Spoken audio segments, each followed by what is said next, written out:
ఇలాగ జరుగును, వారు ఈ వేడుకొన మునుపే ఉత్తరం ఇస్తాను.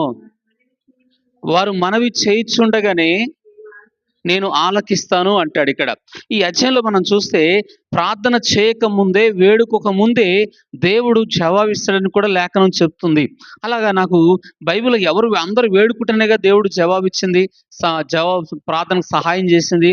వేడుకోక ముందు దేవుడు ఎవరికైనా ఇచ్చాడా, ఎవరి దగ్గరకైనా వచ్చాడని నేను బైబిల్లో ధ్యానం చేసినప్పుడు ఒక ఇద్దరు వ్యక్తులు నాకు కనబడ్డారు. అందులో మొదటగా అబ్రహాము కనబడతాడు. అబ్రహాము అంతకుముందుకు ఎన్నోసార్లు తన పిల్లల కొరకు ప్రార్థన చేస్తాడు, తన కుటుంబం కొరకు ప్రార్థన చేస్తాడు. కానీ ఒకరోజు ఆ ఇంటికి దేవుడే వస్తాడు. తండ్రి, ముగ్గురు వ్యక్తులు ఆ ఇంటికి వస్తారు. ఎప్పుడైతే ఎండవేళలో అబ్రహాం ఇంటికి వచ్చినప్పుడు ఆ ఇంట్లో చాలా మంచి విందు చేస్తాడు అబ్రహాం. చాలా త్వరగా వారికి మంచి వంట చేసి పెడతారు. ఆ సారమ్మ కూడా చాలా మంచిగా అబ్రహాం చెప్పిన వెంటనే మంచి పిండి వంటలు ఏమేమి అడుగుతారు మొత్తం కూడా అబ్రహాం చెప్పిన వెంటనే ఇంట్లో నుండి అన్ని పనులు చేస్తూ ఉంటుంది. ఈయననేమో ప్రభుతో మాట్లాడుతూ ఉంటాడు అబ్రహాం.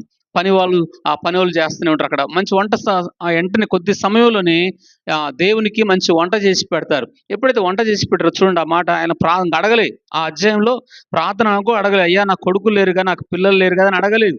అడగక ముందే దేవుడు నీకు కొడుకునిస్తాను అంటాడు. చూడండి ప్రార్థన గురించి చూడండి ఆ మాట. ఆదికాండం 18వ